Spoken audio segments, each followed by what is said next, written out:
So we're always experimenting and playing around and doing different things. And I mean, obviously we just poured into a watermelon, and that seemed to be pretty cool.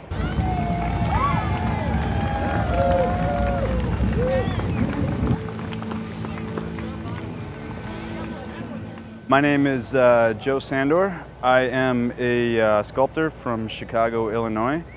I do a lot of different little things, and one of the things I do is iron pour. I learned iron casting at the School of the Art Institute in Chicago.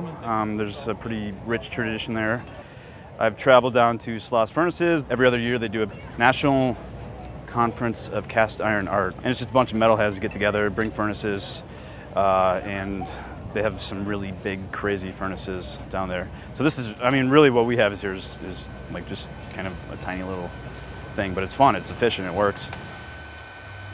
So we get the sandbox, and then we go out. First, we went to get Coke. We went to DTE and we picked up the Coke, and we got a truckload of Coke, and then we sent that back over here. And then we drove up to Mount Clemens, Michigan, and we went to Basic Metals, and we went and we got about 500 pounds worth of radiators and bathtubs. So we got those, and fortunately the guy had an excavator, so he was able to break them up for us, which makes our life a lot easier if we can have a big, heavy machine breaking iron for us.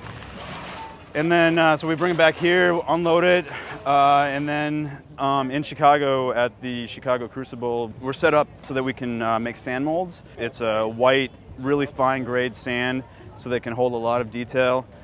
We mix it with resin and it bonds it. And yeah, so then we do the workshop all day. People are carving the sand, we're helping them out, getting that set up. Once they finish their sand block, we get it ready, we put some graphite on it so that the iron doesn't fuse to the sand. Once we do that, we're pretty much ready to go. On the actual day of the pour, we have one group of people that is breaking the iron, so we have to break them down to a specific size so that it will fit in the furnace. And then we go out and we have to sort all the charges to get to a specific weight. So all those little piles are a specific weight, and that's called a charge. And that's each charge that's going to go into the furnace. So then, as far as the furnace goes, I mean, it's kind of like, you know, a barbecue, like when you light the charcoal. Like you have to light it at first, but you know, in this case we use, you know, big torches with propane.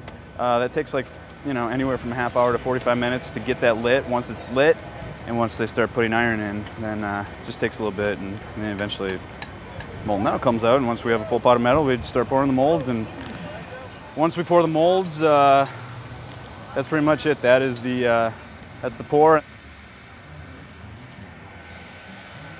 then there's a little trap door at the bottom that keeps everything in place. Yeah, and we have to keep it so that it will open up so that we can get everything out, because we can't leave all the coke in the end. And then what they're doing right now is actually taking the molds apart. Basically, we're just cleaning the sand off, and got to grind down the edges and so nobody cuts themselves.